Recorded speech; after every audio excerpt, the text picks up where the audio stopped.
The pen felt heavy in Julian Croft's hand, its solid gold casing cold against his skin, a stark contrast to the boiling fury in his heart.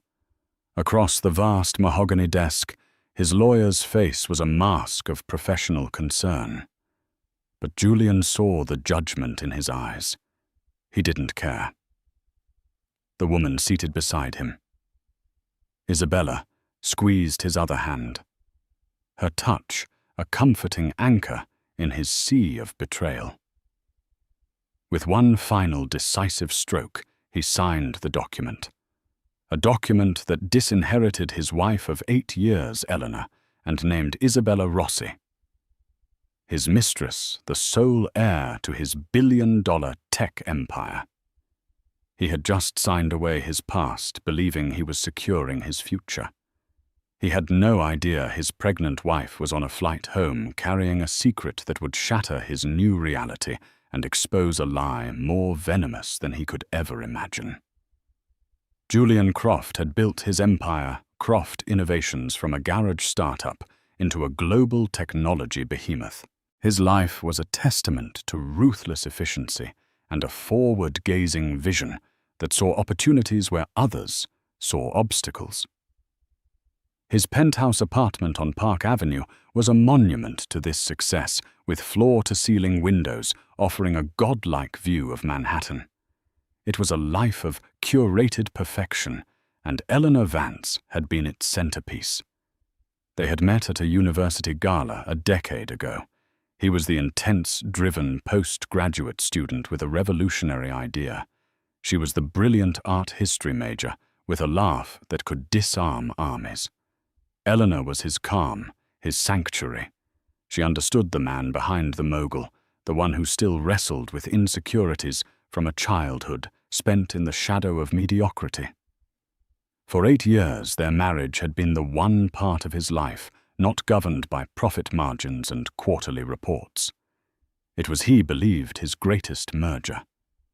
But lately, cracks had begun to appear in the gilded cage. The pressure was immense. At 48, Julian was obsessed with legacy. He had built an empire, but he had no one to leave it to. The topic of children had evolved from a tender, hopeful whisper into a source of palpable tension. They had tried for years. They had seen specialists in New York, London, and Geneva. Each negative test, each sympathetic but clinical explanation from a doctor, chipped away at something vital between them.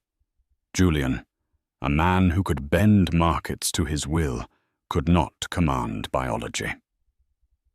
The failure gnawed at him, twisting his ambition into a bitter, quiet resentment that often settled over their dinner table like an unwelcome guest. Eleanor felt it too. She saw the way Julian looked at his business partners with their children, the strained smile he offered at baptisms and birthdays.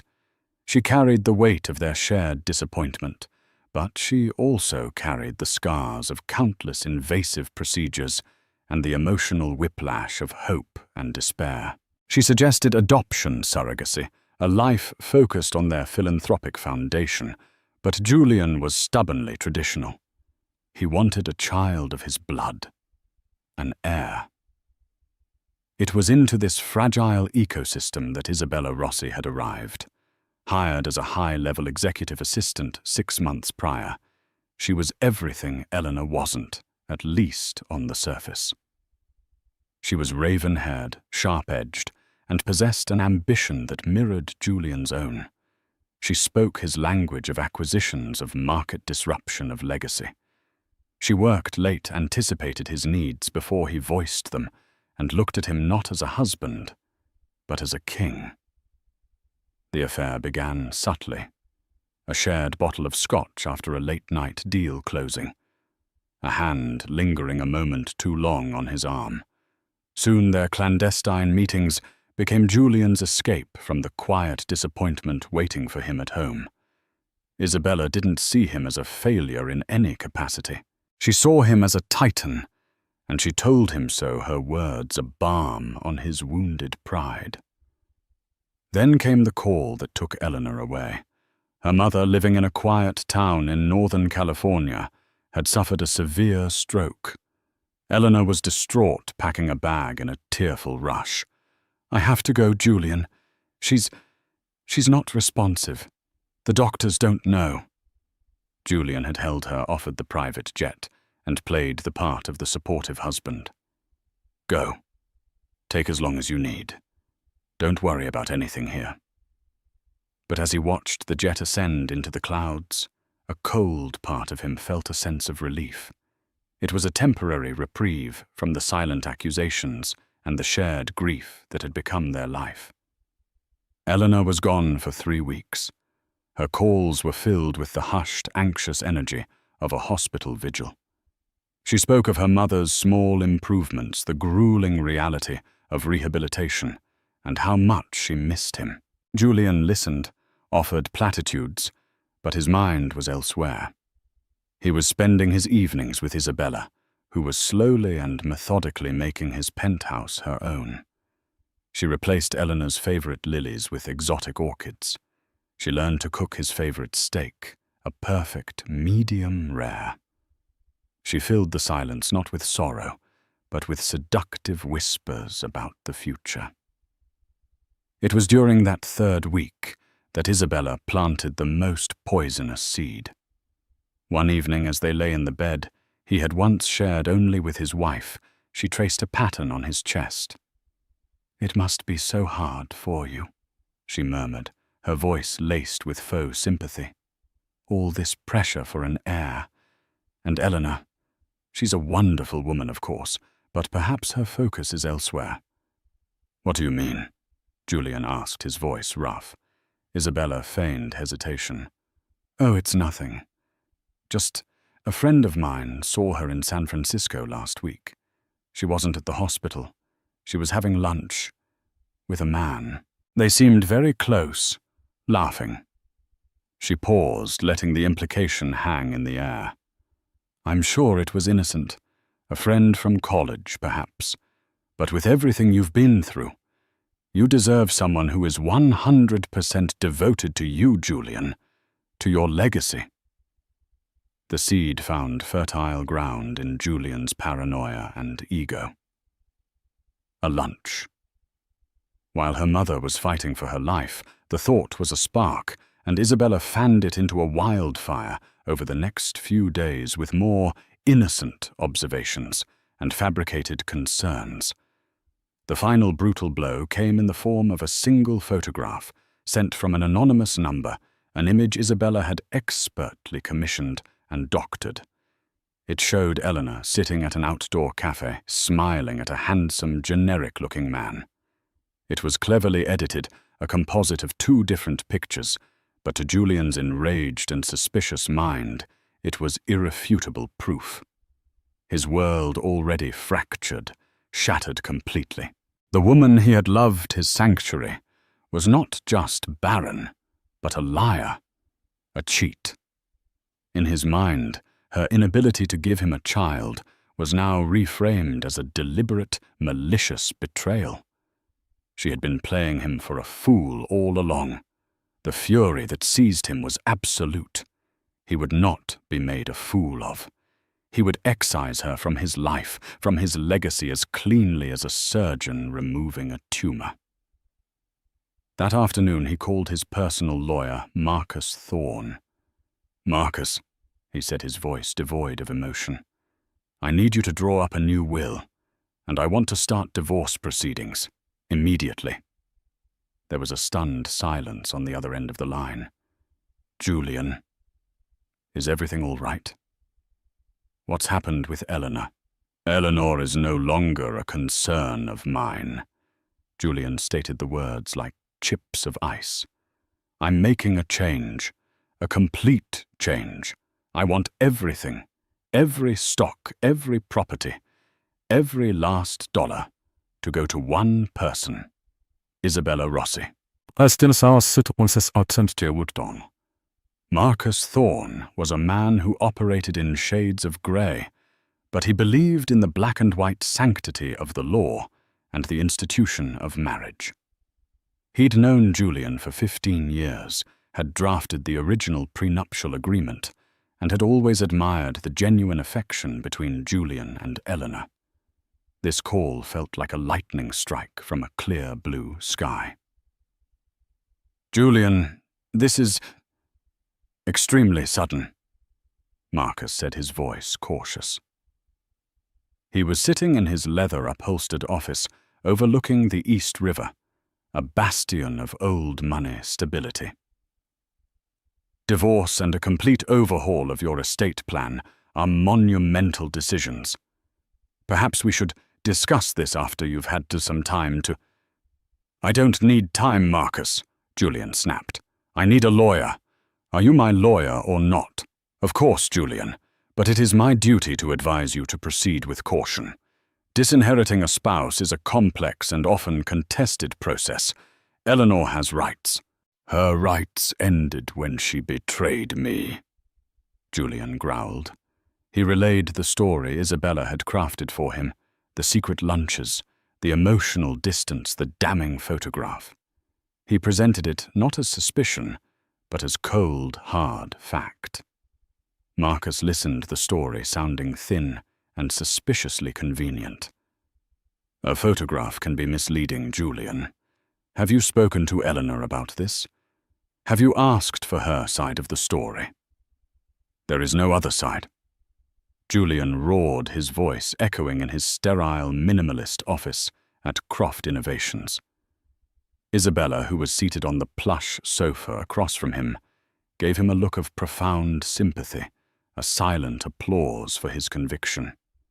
"She's been lying to me for God knows how long.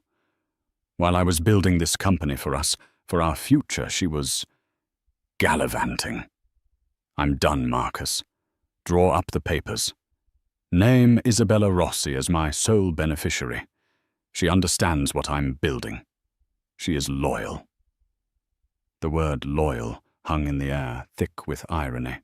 Isabella lowered her gaze, perfecting the image of a humble, devoted servant caught in the crossfire of her benefactor's turmoil.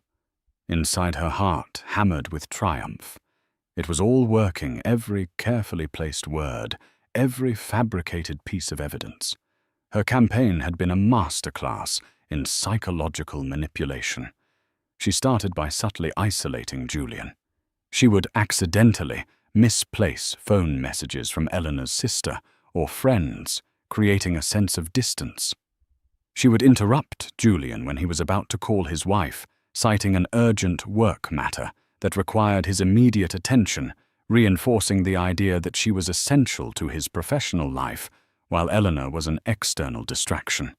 She preyed on his deepest insecurity, his desire for a legacy. "A man like you, Julian," she'd said one night, her fingers tracing the sharp line of his jaw. "You're not meant to have your name die with you. You're a creator, a builder. Your bloodline should continue. It's a tragedy that Eleanor couldn't give you that." She never insulted Eleanor directly. That would have been too obvious. Instead, she wrapped her attacks in pity and concern. "I feel so sorry for her," she would sigh. "It must be so difficult feeling like you can't give your husband the one thing he truly wants. It can make a woman desperate, make her look for validation elsewhere." The doctored photograph was her masterpiece. She had hired a freelance graphic designer online, a ghost on the internet, paid in cryptocurrency, untraceable and anonymous. She found a picture of Eleanor from a social media account of one of her friends from years ago, one taken on a trip to San Francisco. She then found a stock photo of a man at a cafe. The merge was seamless. The background, the lighting, the shadows, it was perfect. She sent it to a burner phone she'd bought for cash, and then forwarded it to Julian's number before snapping the burner in half and discarding it in a public trash can miles away. It was a simple, devastatingly effective piece of theater. Now, sitting in Julian's office, she watched as he dismantled his life over the phone. She had to play her part perfectly. When he hung up with Marcus, His face was a thundercloud of rage and resolution. He turned to her, his eyes searching for confirmation that he was doing the right thing. Isabella rose from the sofa and walked to him, placing her hands on his chest. She looked up at him, her dark eyes wide and seemingly filled with a mixture of love and trepidation. "Julian, are you sure?" She whispered the performance of a lifetime. "This is so much. I never wanted to be the cause of any pain between you two. Maybe you should wait. Talk to her." It was the perfect move. By urging caution, she appeared selfless, cementing his belief that she was not a gold digger, but a woman who truly cared for him. "No," Julian said, his voice firm as he took her hands in his. "The pain was already there. You just opened my eyes to it. You've shown me what real loyalty is, Isabella, what real devotion looks like. This isn't about you causing pain. This is about you being the future. My future." He pulled her closer, sealing his decision with a kiss. It was not a kiss of passion, but of defiance, a kiss that tasted of anger, betrayal, and the billions of dollars that were now within Isabella's grasp.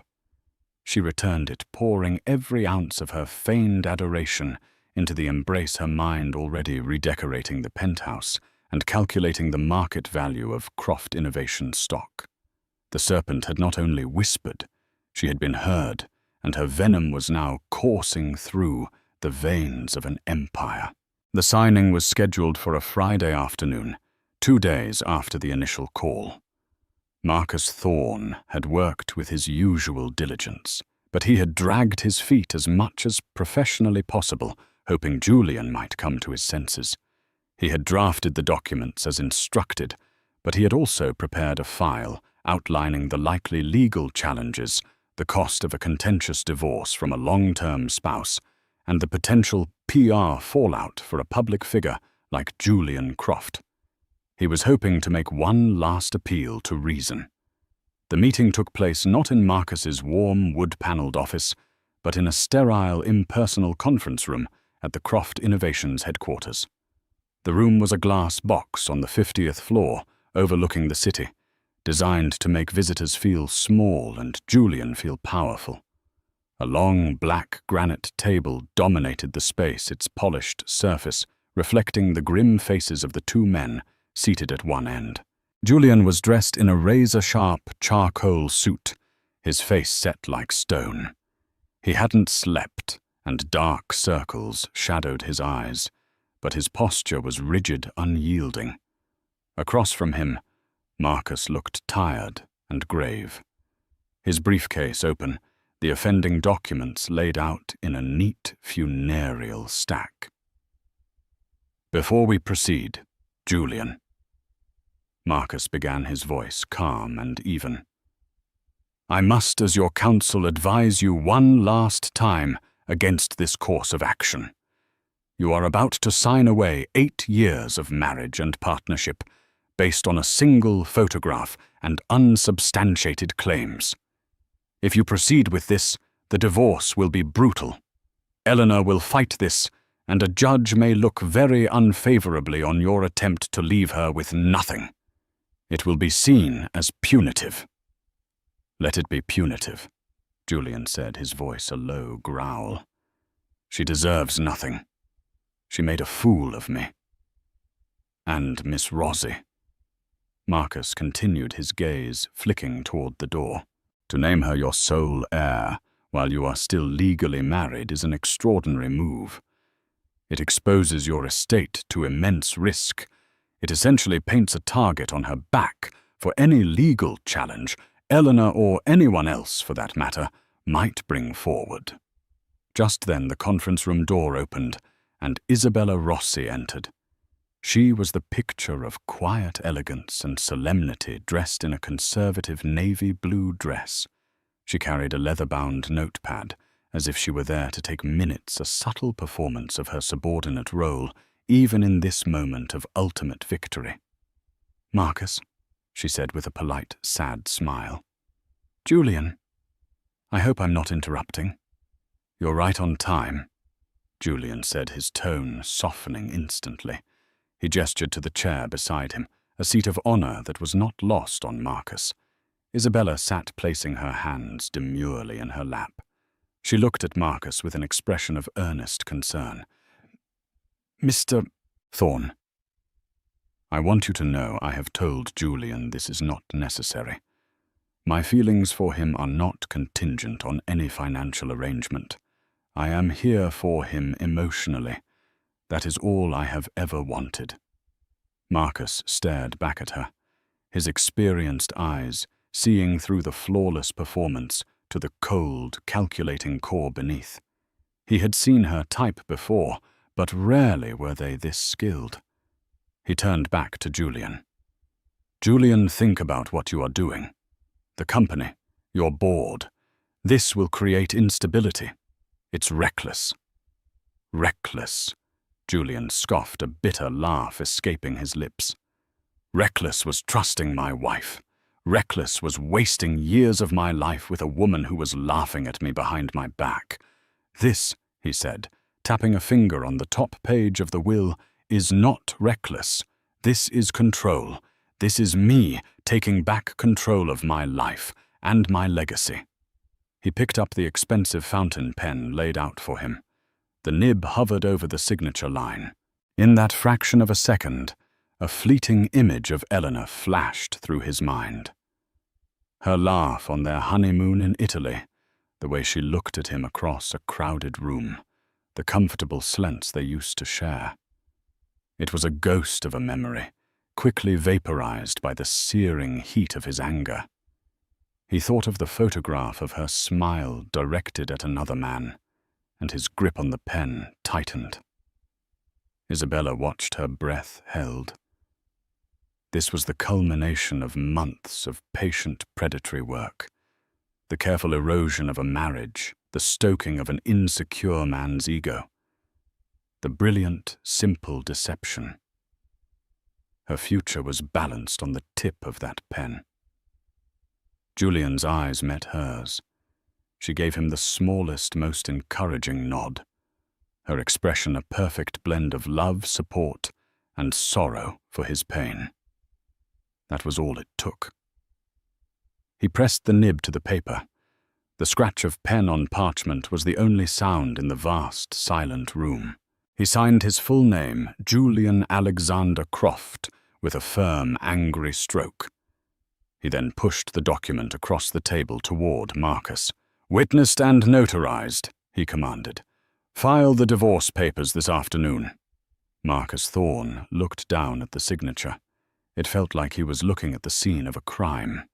He picked up his own pen, and with the heavy heart of a man who knows he is enabling a catastrophe, he signed his name as a witness. His assistant, who had been waiting outside, was called in to add her signature and the notary stamp. It was done. In the space of 10 minutes, a marriage was condemned, a partnership erased, and a fortune redirected. Isabella placed a gentle hand on Julian's arm. "I'm here for you," she whispered, the promise of a predator who had just successfully claimed her prize. Julian covered her hand with his, a grim satisfaction settling over him. He felt purged, cleansed by the fire of his own rage. He believed he had cut out the cancer and saved himself. He had no way of knowing he had just invited in the plague. The private jet descended smoothly through the thick blanket of clouds hanging over New York City. For the first time in 4 weeks, Eleanor Vance felt a flutter of hope. Her mother was stable. The long, grueling ordeal was far from over, but the immediate crisis had passed, and she was finally on her way home. In her purse, she carried a small sealed envelope from a clinic in San Francisco, a secret she had been holding on to for 7 weeks, a joy she wanted to share with Julian in person. She had decided not to tell him about the pregnancy over the phone. Their conversations had been strained, clipped. She'd attributed it to the stress he was under, running the company alone while she was away, dealing with her family crisis. She thought the news delivered face-to-face would be the balm that soothed all the recent tension. It was the miracle they had prayed for, the solution to the problem that had been slowly tearing them apart. She imagined his shock, then the slow dawn of disbelief, followed by explosive joy. She pictured them holding each other, the fractures of the past year, healing in an instant. She hadn't called to say she was coming. She wanted to surprise him. The car service she'd arranged took her from the private airfield straight to their Park Avenue penthouse. As the elevator ascended, her heart beat faster with anticipation. She used her key, a familiar comfort, and let herself in. The first thing she noticed was the silence. It was a heavy, unfamiliar silence, not the peaceful quiet of an empty home, but the oppressive stillness of a space that held its breath. The second thing she noticed was the scent. Her favorite lilies were gone, replaced by the cloying, heavy fragrance of orchids. "Julian!" she called out, her voice echoing slightly in the marble foyer. She set her bag down, a prickle of unease on her skin. She walked into the grand living area, and then she saw her. Isabella Rossi was standing by the panoramic window, a glass of wine in her hand, looking out at the city as if she owned it. She was wearing one of Eleanor's silk robes, not a similar one. It was the specific one Julian had bought for her on their anniversary, a deep emerald green. It hung on Isabella's frame differently, but it was unmistakably hers. Isabella turned slowly, a look of mild surprise on her face that was too practiced to be genuine. "Eleanor," she said, her voice smooth as cream, "we weren't expecting you." The single word sent a jolt of ice through Eleanor's veins. She looked around the room. A man's jacket, not Julian's style, was slung over a chair. A pair of high heels she didn't recognize were kicked off near the sofa. The space felt subtly but fundamentally altered, rearranged to someone else's taste. "What are you doing here, Isabella?"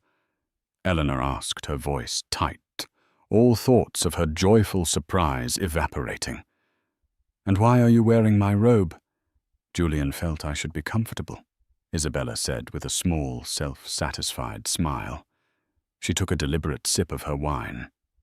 "I've been staying here for a little while, to support him. He's been going through a very difficult time." The implication was clear, a slap in the face. Eleanor's world tilted on its axis. This wasn't a misunderstanding.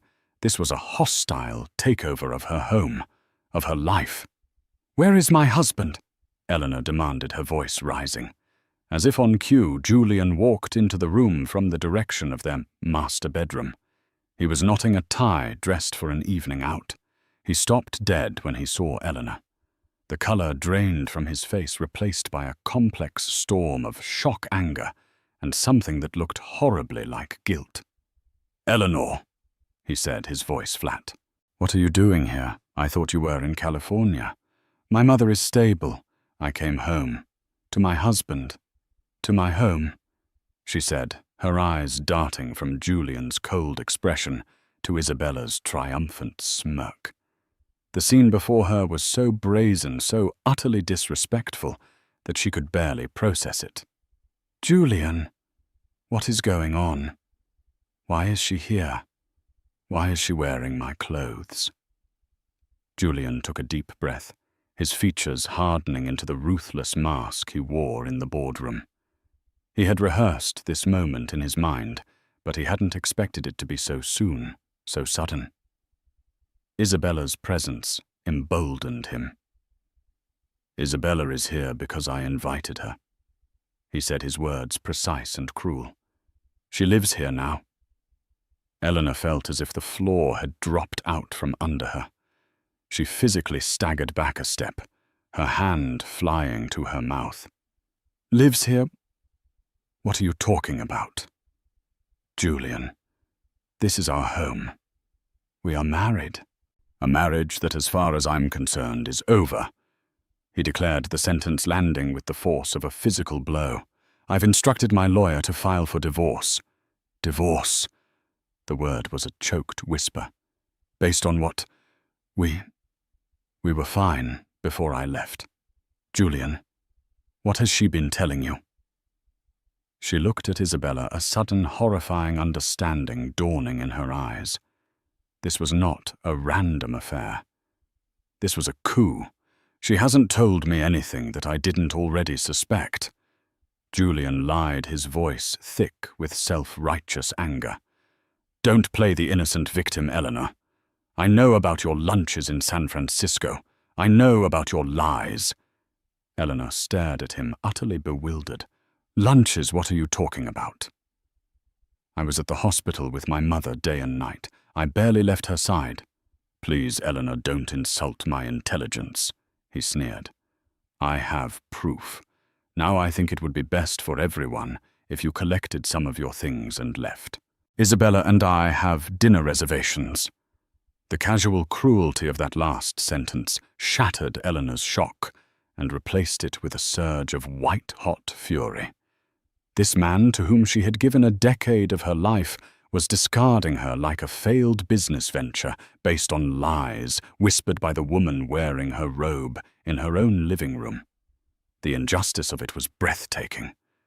But as her world crumbled around her, her hand instinctively went to her abdomen, a protective gesture over the secret she still carried.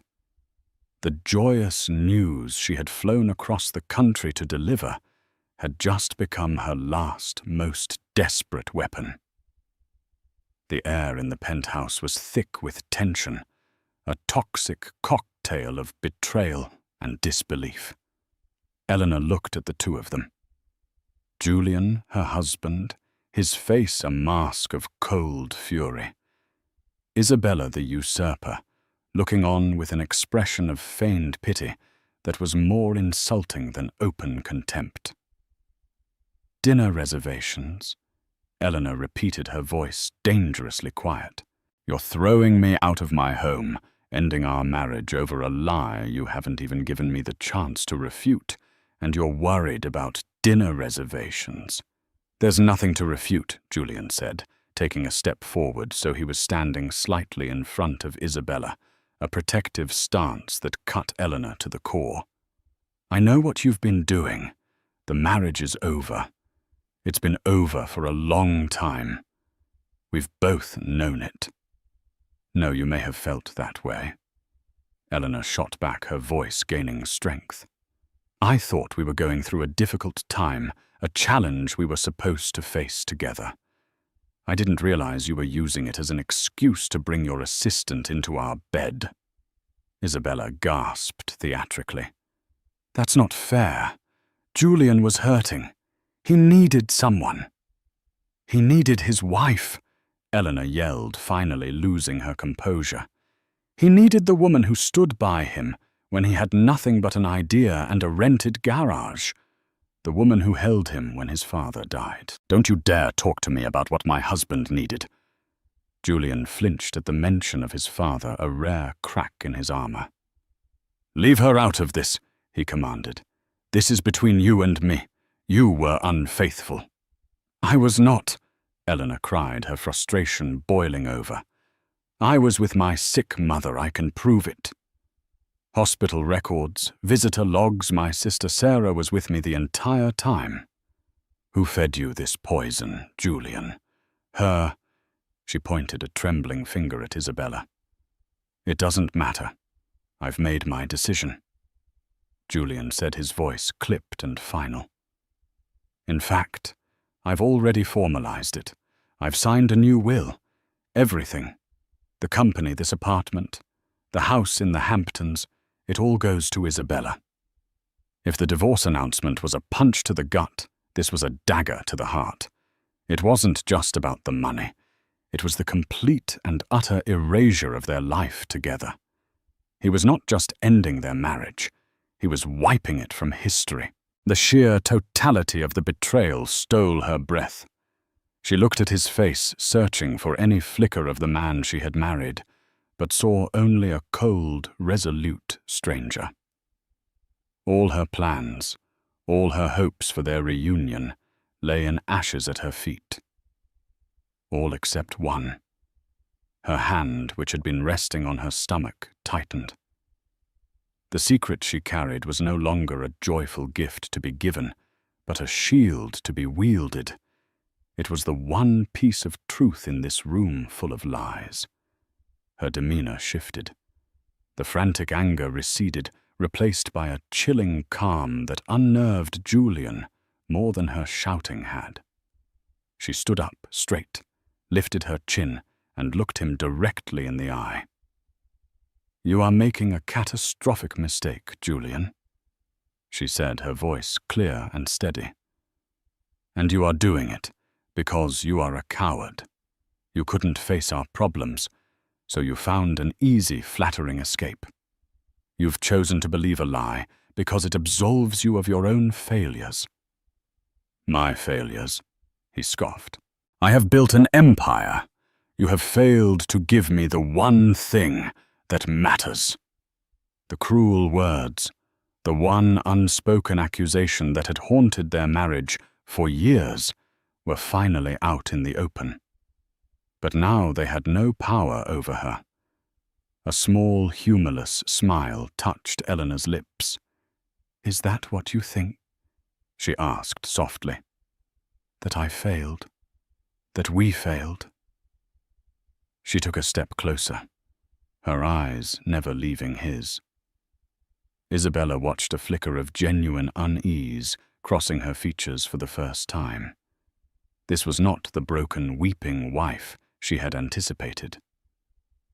"You talk about your legacy," Eleanor continued, her voice resonating with a power she didn't know she possessed.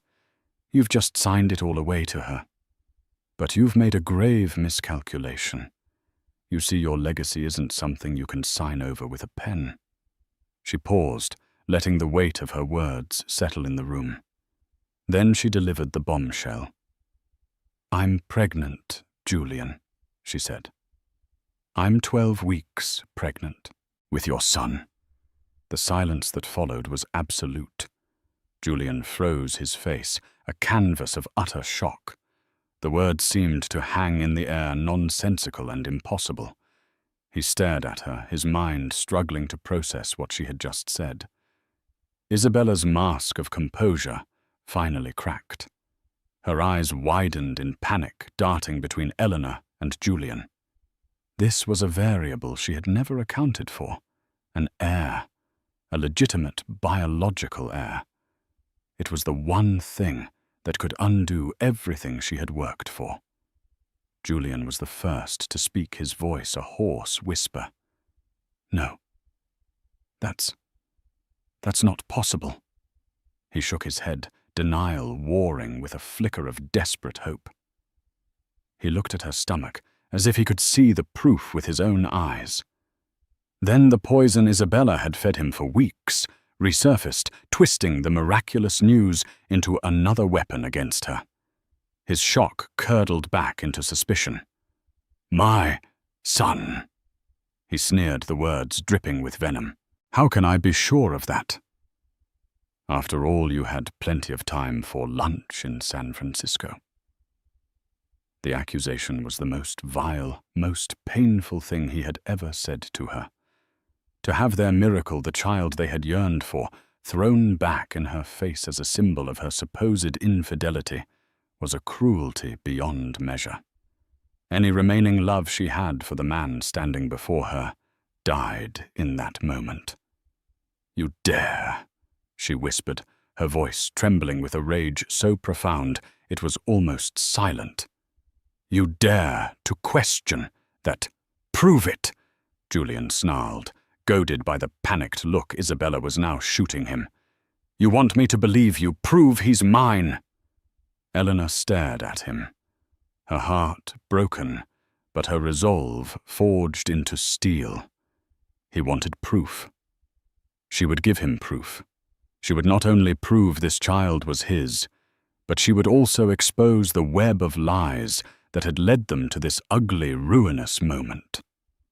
She reached into her purse and pulled out the sealed envelope from the clinic. It wasn't the proof he demanded, but it was the beginning of her fight. It was a confirmation of pregnancy and a record of her first ultrasound. She threw it on the table between them. "This is just the start," she said, her voice like ice. "You want a DNA test, Julian? You'll get it. And when the results come back and you finally realize the truth, I will make you regret this day for the rest of your miserable life." With that, she turned her back on him and the woman wearing her robe and walked out of the apartment that was no longer her home, leaving the bombshell of her pregnancy to detonate in the ruins of their marriage. Eleanor didn't just walk out. She walked into action. The shock and heartbreak galvanized her, transforming her grief into a cold, clear-eyed mission. She didn't check into a hotel. She went straight to the only person she knew she could trust. Implicitly, her younger sister Sarah, a sharp-witted financial journalist who lived in a brownstone in Brooklyn. Sarah opened the door to find her sister pale and trembling, but with a fire in her eyes she hadn't seen in years. Between sobs, Eleanor recounted the entire nightmarish scene, the robe, the divorce, the new will, the vile accusation about their unborn child. Sarah listened, her expression hardening from sisterly concern to journalistic fury. "He did what?" she said, her voice dangerously low. "A new will, based on a photo. Oh, this doesn't just smell bad. Elle, this stinks of a professional setup." That night, they didn't just mourn the death of a marriage. They planned a war. The first order of business was what Julian had demanded proof. The next morning, Eleanor contacted her obstetrician, who arranged for a non-invasive prenatal paternity test. It was a simple blood draw from her and a cheek swab from Julian. Getting Julian's sample was the first hurdle. Eleanor's lawyer, a formidable woman named Clara Finch, whom she hired the same day, sent a formal, legally binding request to Marcus Thorne. Faced with a legal demand tied to a potential heir, Julian had no choice but to comply. A medical courier was dispatched to his office, and the sample was collected under sterile, witnessed conditions that would be admissible in court. The lab quoted a turnaround time of 7 to 10 business days. For Eleanor, it felt like a lifetime. But she and Sarah didn't just wait. They started digging. "Isabella Rossi," Sarah said, typing the name into her laptop as they sat in her home office, surrounded by takeout containers and mugs of stale coffee.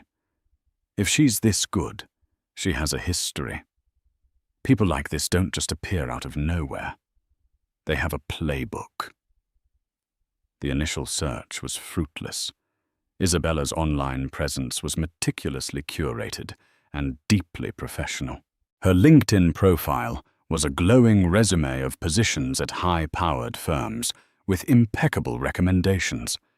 There were no messy social media accounts, no tagged photos from wild parties, no digital loose threads. She was a ghost. "Too perfect," Sarah muttered. "It's a digital facade. Let's look for the cracks." They started with her employment history, cross-referencing the dates she listed. Sarah called a contact at a financial paper in Chicago, where Isabella claimed to have worked for a CEO named Robert Miller for 3 years. "Miller," the contact said over the phone. "Yeah, I remember that story. Miller had a huge falling out with his family, tried to write his wife and kids out of his will. He had this new protégé he was leaving everything to. The family sued, claimed undue influence. It got ugly. Settled out of court, sealed. The protégé's name was never public, but I remember hearing whispers It was his executive assistant. The timeline matched perfectly. Isabella had left that job right after the settlement.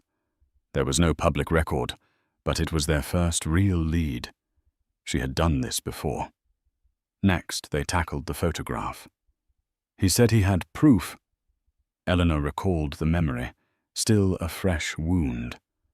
A photo of me having lunch with a man in San Francisco. When you were with me at the hospital. Sarah said, her fingers flying across the keyboard. Okay, let's think. If it's a fake, it had to be made from a real photo of you. Where would she get one? They scoured Eleanor's social media, but she rarely posted. Then Sarah had a thought. Our friends, our cousins. Let's check their accounts go back years. For 2 days, they scrolled through thousands of photos. Finally, on the Facebook page of a distant cousin, they found it. A picture from a family trip to San Francisco 4 years prior. There was Eleanor, sitting at an outdoor cafe smiling. She was wearing the same blouse, her hair was the same length. In the original photo, she was smiling at her mother, who was sitting across from her. There, Sarah whispered, pointing at the screen. That's the source image. I bet my career on it. The final piece was proving Isabella's direct involvement. This required more than just amateur sleuthing. Clara Finch, Eleanor's lawyer, recommended a private investigator, a former NYPD detective named Frank Russo, with a reputation for being a bloodhound. Frank was a gruff, no-nonsense man who listened to their story without expression. When they showed him their findings, he grunted in appreciation. Good work, he said. Now let me see what I can find with a little more persuasion. Frank focused on Isabella's finances. He discovered a single untraceable cryptocurrency payment of $5,000 made about 5 weeks ago to an account linked to a network of freelance graphic designers known for discreet work. The payment was routed through multiple anonymous wallets, but Frank had his own sources.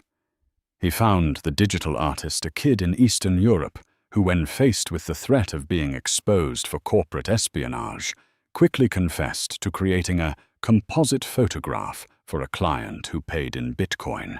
He had saved the original files. He emailed them to Frank. It was the original photo of Eleanor, the stock photo of the man, and the final damning composite.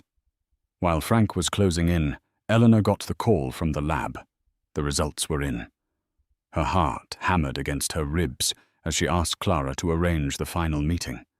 She didn't want the results sent in an email or read over the phone. She wanted to see Julian Croft's face when he learned the truth. All of it. Clara Finch arranged a meeting at Marcus Thorne's office.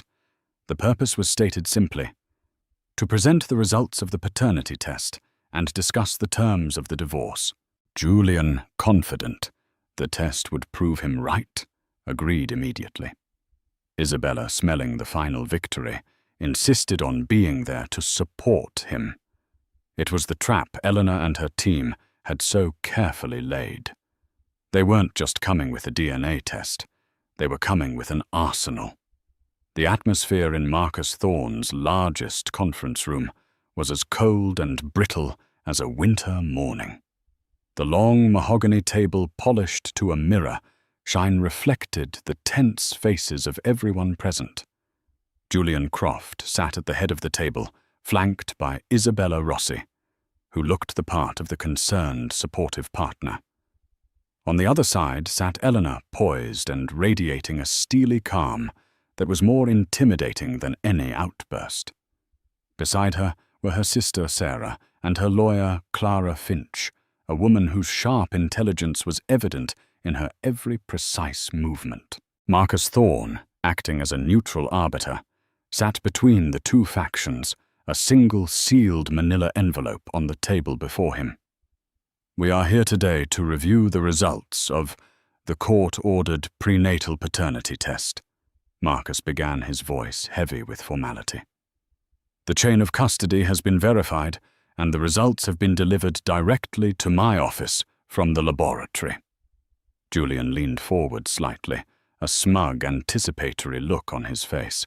He glanced at Eleanor, expecting to see fear or desperation. Instead, he saw only a serene, almost pitying look in her eyes. It unnerved him. Isabella placed a perfectly manicured hand on his arm, a gesture of solidarity that now looked under the harsh fluorescent lights of the law office, practiced and artificial. Marcus picked up the envelope, slit it open with a letter opener, and unfolded the single sheet of paper inside. He cleared his throat. The analysis compared the DNA profile of the fetus with the DNA profiles of Eleanor Vance and Julian Croft. He read aloud, his voice steady. "The results are as follows. The probability of paternity is 99.998%. He looked up, his gaze landing directly on Julian. "Mr. Croft, you are the father." The silence in the room was absolute. Julian stared, his mind refusing to accept the words. 99.999%. The number was definitive, scientific, irrefutable. It was a fact as solid and unyielding as the granite of his office building. He was the father. His deepest desire, a biological heir, had been granted. And he had, in his blind rage, called it a lie and accused his wife of the ultimate betrayal.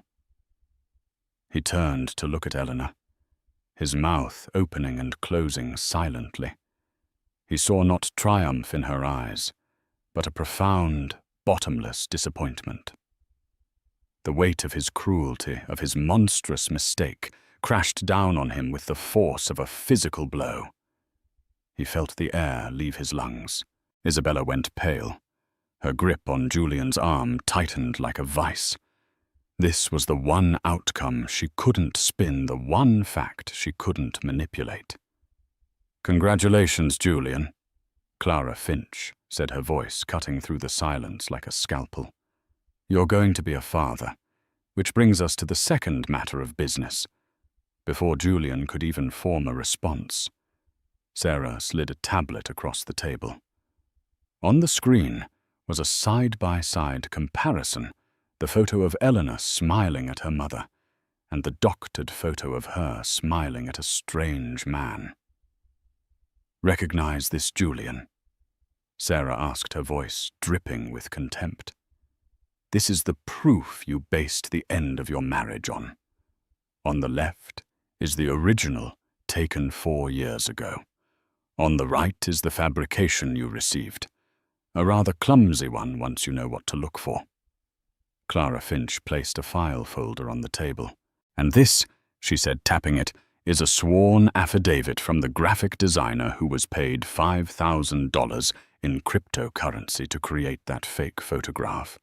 A payment which our investigator has traced back through a chain of digital wallets originating from an account set up by one Isabella Rossi." Isabella recoiled as if she'd been struck. "That's a lie." "It's absurd. We also have a statement," Clara continued, her voice relentless, "from a source in Chicago detailing your involvement with CEO Robert Miller.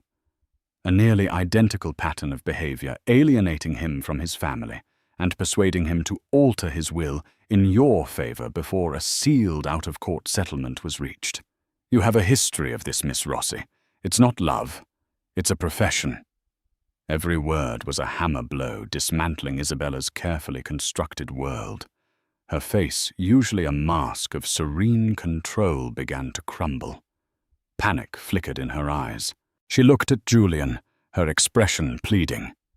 "Julian, darling, they're lying," she stammered, her voice losing its silky quality. "They're trying to turn you against me. It's a conspiracy. You can't believe them." But Julian wasn't looking at her. He was staring at the 2 photos on the tablet, the irrefutable proof of the lie he had so eagerly consumed.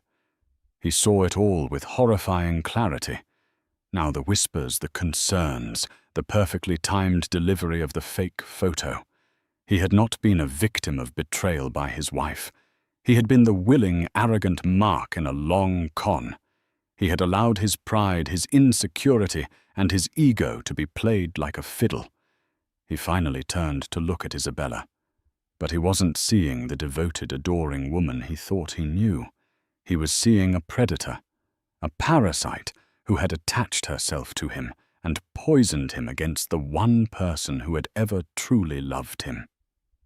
"You," he whispered the word, filled with a dawning, sickening horror. "It was all you." Marcus Thorne, seeing the complete implosion, cleared his throat again. "Miss Rossi," he said, his tone now glacial. "Given this evidence of potential fraud and undue influence, I believe your presence is no longer required. In fact, I would strongly advise you to retain legal counsel immediately." Isabella stood up her chair, scraping harshly against the floor. Her composure was gone, replaced by a mask of pure reptilian fury. She glared at Eleanor, her eyes burning with hatred for the woman who had outplayed her. Without another word, she turned and fled the room. Julian Croft sat alone at the head of the table, a king in a collapsed kingdom. He looked across the vast expanse of polished wood at Eleanor, the mother of his child, the woman he had wronged in the most profound way imaginable. "Eleanor," he began, his voice broken, raspy. I didn't know. I'm so sorry. Eleanor held up a hand, silencing him. The apology was too little, too late, a single drop of rain on a raging inferno. "Save it, Julian," she said, her voice devoid of heat, but heavy with finality. "The only thing we have left to discuss is the custody of my child and the dissolution of our marriage." She stood up, a portrait of dignity and strength, and walked out of the room, leaving her husband to drown in the ruin he had built with his own 2 hands. In the end, there was no dramatic reconciliation. Trust once shattered so completely cannot be glued back together. Eleanor went on to give birth to a beautiful, healthy boy named Leo. Julian, stripped of his pride and arrogance, was a broken man. He tore up the will that named Isabella heir and dissolved the divorce proceedings against Eleanor, but the damage was done. Isabella Rossi vanished last, seen boarding a flight to a country with no extradition treaty, leaving a trail of fraud for the authorities to follow. Julian funneled his immense resources into begging for forgiveness. He funded a new wing at the hospital in her mother's name. He set up a trust for Leo so vast it was staggering. He attended every therapy session, read every book, and did everything he could to become a better man. But Eleanor, while allowing him to be a father to their son, could never again be his wife. She had found a strength she never knew she possessed, forged in the fires of betrayal. She had learned that her legacy wasn't tied to a powerful husband, but to the child she was raising and the unbreakable spirit she had discovered within herself. Their story serves as a chilling reminder that the greatest betrayals often come not from our enemies, but from the insecurities we allow others to exploit. The truth always has a way of coming to light, but sometimes it arrives only to illuminate the ashes of what has already been burned to the ground. What would you have done in Eleanor's shoes? Could you ever forgive a betrayal so deep? Let us know your thoughts in the comments below. If this story moved you, please hit the like button. Share it with someone who loves a powerful story of justice, and don't forget to subscribe to our channel for more real-life dramas every week. Thank you for listening.